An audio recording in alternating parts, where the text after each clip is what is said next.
La présidente de la Namibie, Netumbo Nandi-Ndaitwah, a souligné l'objectif de créer 500 000 emplois au cours des 5 prochaines années, identifiant l'exploitation minière comme un secteur clé pour y parvenir. Lors d'une rencontre avec la Chambre des mines le 17 septembre 2025, la chef de l'État a affirmé que la valeur ajoutée dans le secteur minier permettra la création davantage d'emplois. La présidente a souligné l'urgence de la pauvreté et des inégalités croissantes exacerbées par un chômage élevé, particulièrement chez les jeunes. Elle a ainsi plaidé pour des investissements massifs dans les secteurs générateurs d'emplois.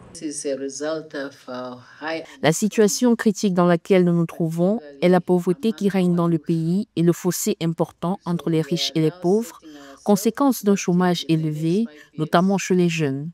Nous nous fixons donc un objectif de créer au moins 500 000 emplois au cours des 5 prochaines années et nous nous intéressons à tous les secteurs de notre économie, y compris le secteur minier.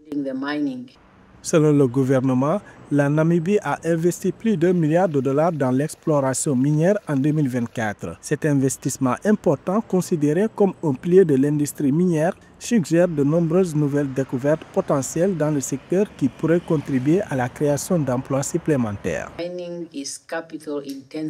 Par nature, le secteur minier est une activité à forte intensité de capital, mais je suis convaincu qu'avec la création de valeur ajoutée, nous pourrions créer des emplois supplémentaires.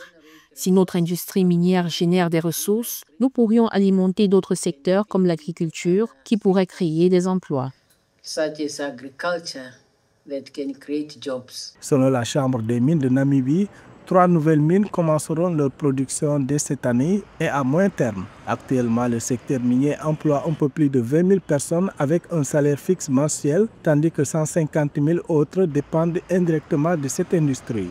L'ouverture de ces 3 mines devrait inévitablement augmenter ce chiffre d'emploi.